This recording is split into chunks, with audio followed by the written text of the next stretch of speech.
Hello दोस्तों, मैं सलमा बेगम 26/12 group आप सबका मेरे न्यू ब्लॉग में मोस्ट वेलकम करती हूँ, अभिनंदन करती हूँ। और आप सब कैसे हो? आशा है आप सब बहुत अच्छे होंगे। तो मैं भी बहुत अच्छी हूँ। तो फ्रेंड, अस्सलाम वालेकुम। आप सबको जुम्मे का दिन बहुत बहुत मुबारक हो। अस्सलाम वालेकुम।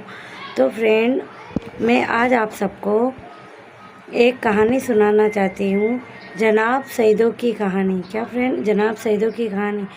तो फ्रेंड सुनिए। किसी शहर में एक सुनार रहता था। उसकी औरत एक रोज़ पानी भरने कुएं पर गई। एकाएक शोर उठा कि सुनार का लड़का कुमार के आवे में गिर गया। वे सुनारनी कुआं में देखा कि एक नकाबपोश बीवी तशरीफ लाई और फरमाती है कि ए औरत, तू मन्नत मान ले कि मेरा लड़का कुमार के आव से सही सलामत निकल आवे तो मैं जनाब सईदा की कहानी सुनूं। इतने में एक तरफ से शोर उठा कि सुनार का लड़का कुमार के आव से जिंदा व सलामत निकल आया। सुनारनी की गश से आंखें खुल गई तो क्या देखती है कि उसका लड़का सामने खड़ा है और वे खुशी खुशी उसे अपने घर ले आई और बाजार से 2 पैसे की शिरीनी खरीद कर अपने पड़ोसियों के पास गई और कहा कि चलो मेरे घर, मैंने मन्नत मानी है। जनाब सईदा रज़ियल्लाहु अन्हा की कहानी सुनने चलो। सब औरतों ने मना कर दिया। रोती हुई मायूस होकर जंगल की तरफ चली गई। कुछ देर जाने के बाद उसने एक नकाबपोश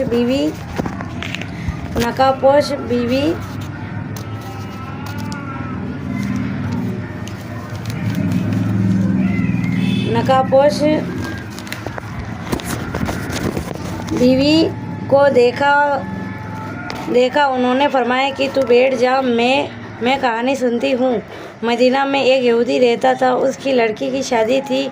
वे जनाब रसूल खुदा की खिदमत में हाजिर हुआ। वो अर्ज किया कि मौला, मेरी लड़की की शादी है। अगर हुजूर सल्लल्लाहु अलैहि वसल्लम इजाज़त दे तो मैं जनाब सईदा मेरे घर तशरीफ़ ले जाए।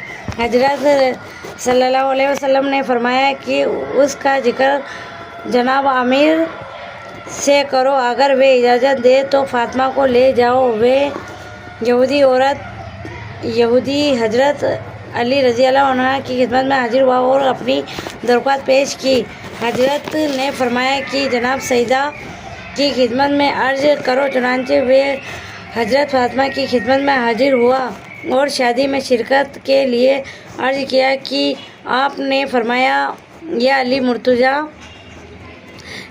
मुर्तज़ा इजाज़त दे तो तब मैं चलूँगी।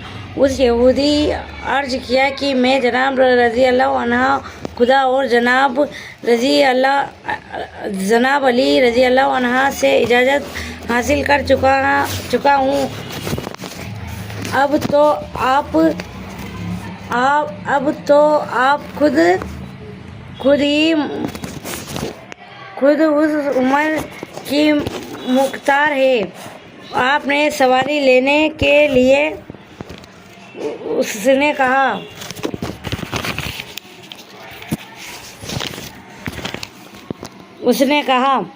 यहूदी सवारी लेने चला गया।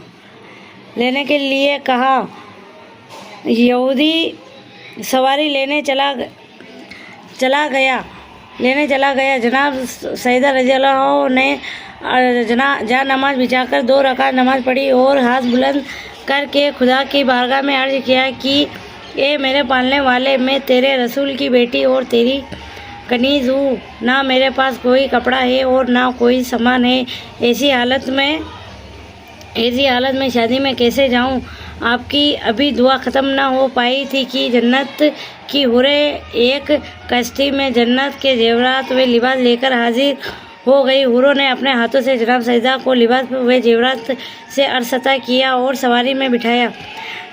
जनाब सईदा रज़ियल्लाहु अन्हा उस यहूदी के घर पहुंची तो आपके नूर से उसका मकान रोशन और खुशबू से मुअत्तर हो गया और जितनी यहूदी औरतें थीं सब बेहोश हो गई।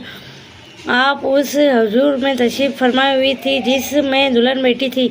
कुछ देर के बाद सब औरतों को तो होश आ गया, लेकिन दुल्हन को होश ना आया। जब सब औरतों ने दुल्हन को देखा तो मुर्दा पाया, तो सब औरतें को होश आ गया, लेकिन दुल्हन को होश ना आया। सब औरतों ने दुल्हन को देखा तो दुल्हन को मुर्दा पाया, तो सब औरतें रोने पीटने लगी और हश्र बर्फा हो गया। जनाब सैदा रज़ियल्लाहु अन्हा को ये मादा देखकर बड़ी हैरत हुई। आपने जहाँ नमाज बिछाकर नमाज पढ़ी और खुदा की बारगाह में अर्ज किया कि परवरदिगार, मैं तेरे कनीज़ खास और तेरे रसूल की बेटी हूँ, मेरी इज्जत रख ले, वरना ये लोग कहेंगे कि मेरे आने से दुल्हन मर गई। आपकी दुआ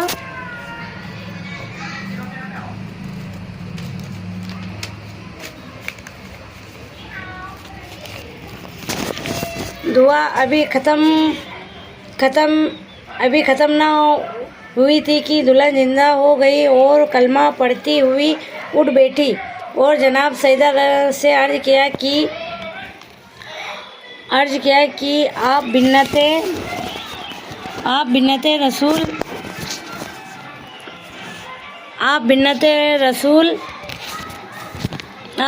रसूल हैं, मुझको अपना दीन बताए। आप उसको और 500 यहूदी औरतों को मुसलमान किया। सब ने आपकी बहुत इज्जत की और बड़ी शान के माए एक कनीज के साथ रुखसत किया। ये मोजज़ा